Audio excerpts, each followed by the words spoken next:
serious. Adib Saani didn't go.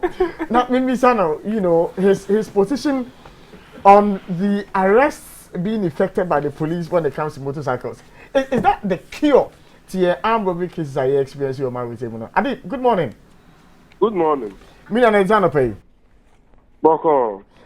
The Ghana Police Service is telling us as a result of a year, one more crime combat policy, they have arrested 919 motorbicycles in 2 regions. I mean, your reaction to this news? Well, I mean, it's a good step because we do know that lately armed robbers are fond of using motorbikes, and there's the need for us to clamp down because already it is illegal to use a motorbike for commercial activity, not the delivery part of it, but the Okada part of it. It's already illegal, okay? And a lot of them ride without the requisite documentation, some without helmets and all that. So this even gives the police the opportunity to ensure that the motor traffic laws are respected. But above this, I mean, above all of these we are seeing, I think it's still very much important that we go a step beyond the manner in which we've approached this issue.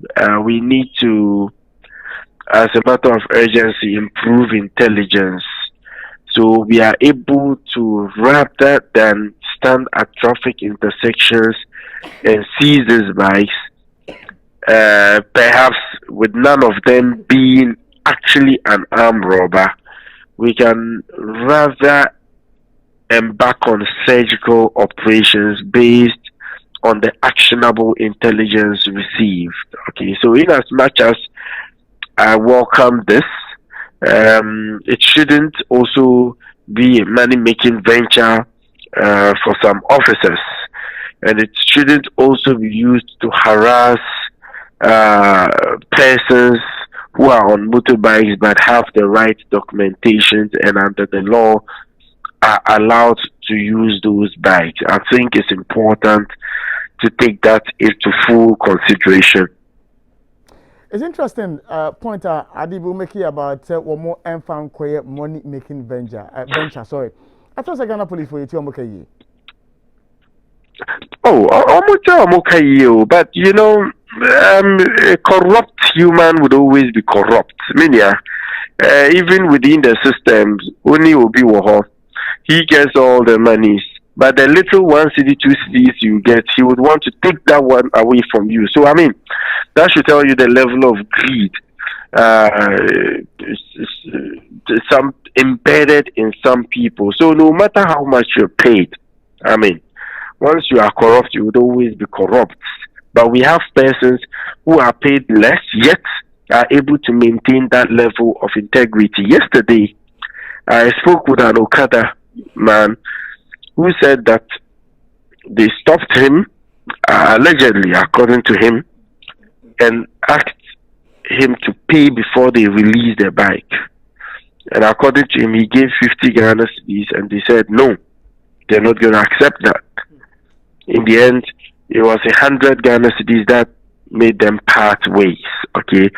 So we should ensure that there are adequate control mechanisms to get the police to act in a professional manner.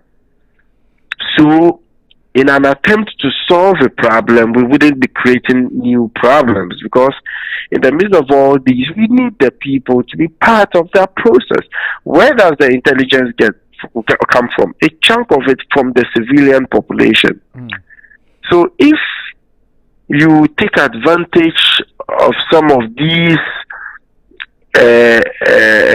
emergency, so to speak, operations and extort money from the people, you would not just succeed in losing the value of this exercise, but would end up creating more mistrust and lack of confidence in in the police service by the general population. If you speak with people in town, they still tell you that they don't think the police is capacitated enough to address the myriad of robberies that we're seeing. And unfortunately, the Director General of the Public Affairs, ACP Kwesi, is not helping matters. His seeming and shocking denial of what you and I have eyes to see is what I can't believe.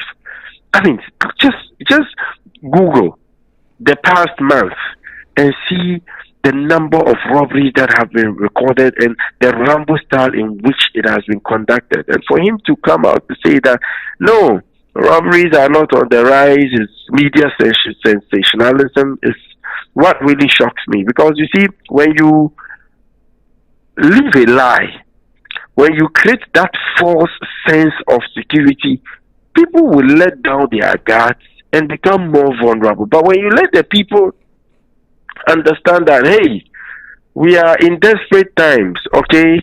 So you need to take practical measures to protect yourself. We would also do the best we can. That would help. For example, in the US, on an annual basis, there's what we call the threat assessment report released to the public.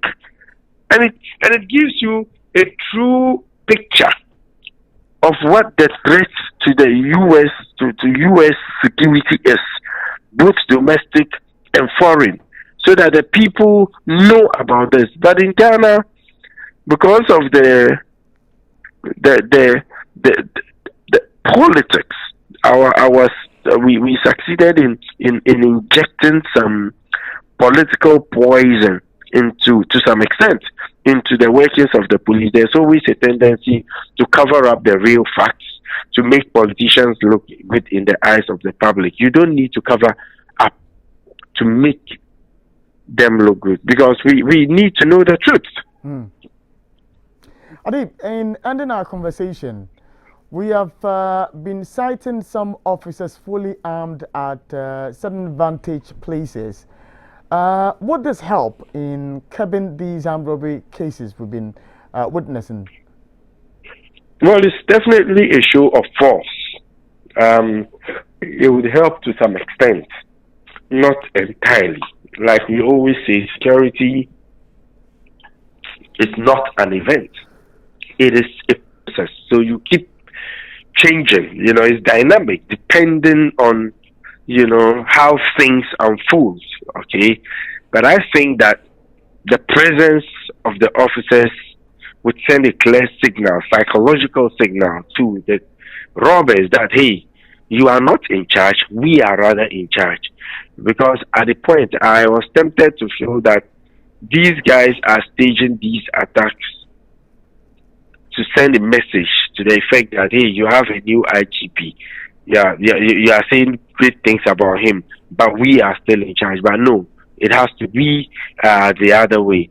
Apart from that, usually they perpetrate these crimes in traffic, at traffic stops and all that. So it's good, it's refreshing seeing these officers at these traffic stops, because it goes a long way to restore some level of trust and confidence in the ability of the police to ensure that these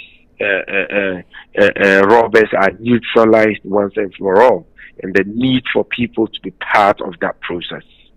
Adib, well, thank you for joining us this morning. My pleasure. And that's Adib Saani, a security expert, joining us this morning live on the Happy Morning Show.